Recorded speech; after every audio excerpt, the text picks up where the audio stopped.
Let's bring in Senator Tom Cotton. He's a member of the Senate Armed Services Committee.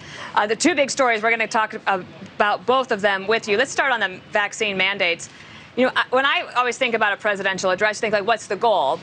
And the goal is to get more people who are unvaccinated to hopefully be persuaded to be vaccinated. And I'm not sure if attacking them actually gets you further to that goal, Senator. No, Dana, it doesn't. And this new federal vaccine mandate is just a political distraction. It's probably unlawful, and it's almost certainly counterproductive. Political distraction because Joe Biden campaigned last year preposterously by attacking Donald Trump for this vaccine when it was unleashed on the world by China. But he said that he was going to get it under control. He thought the economy was going to bounce back because of the vaccines that the Trump administration created. Yet here he is after the disastrous Afghanistan withdrawal with his poll numbers plummeting. He's trying to shift the focus away from those other crises back to the pandemic when it's really his fault for having campaigned on this last year and attacked the Trump administration and even attacked their vaccines, as he and Harris did, that we have surging cases once again.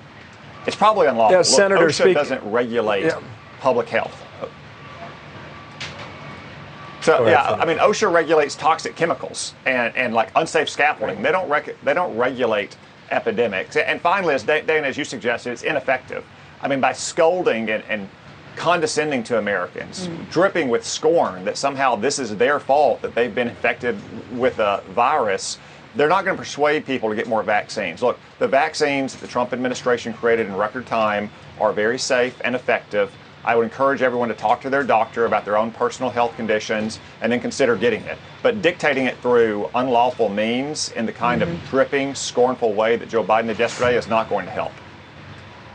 Okay, Senator, I apologize for the interruption here. We're balancing two significant stories, as you can clearly see today.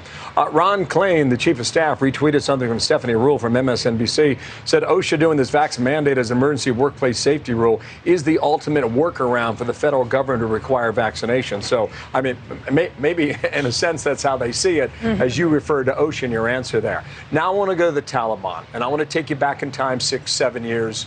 To the release of Bo Bergdahl, knowing who is in charge of the Taliban government today. We got two sound bites. I'll play them separately for you. The first one is from June of 2014. This is Anthony Blinken saying the trade for the 5 Taliban members for Bo Bergdahl was going to be okay in the end. This is what he said.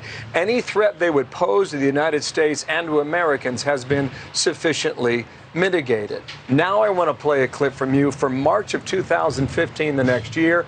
Jen Psaki on Fox reacting to that similar comment. Was it worth it? Absolutely. We have a commitment to our men and women serving overseas or serving in our military, defending our national security every day, that we're going to do everything to bring them home if we can. And that's what we did in this case. 6 years later, Senator, how do those comments play? Well, not very well, Bill. As I said at the time, those 5 detainees at Guantanamo were not low-level goat herders. They were high-level commanders, and we see that now because they all hold high-ranking positions in the Taliban government, along with, for instance, the Minister of Interior, who's in charge of security in Afghanistan, was designated as a terrorist by the Obama administration.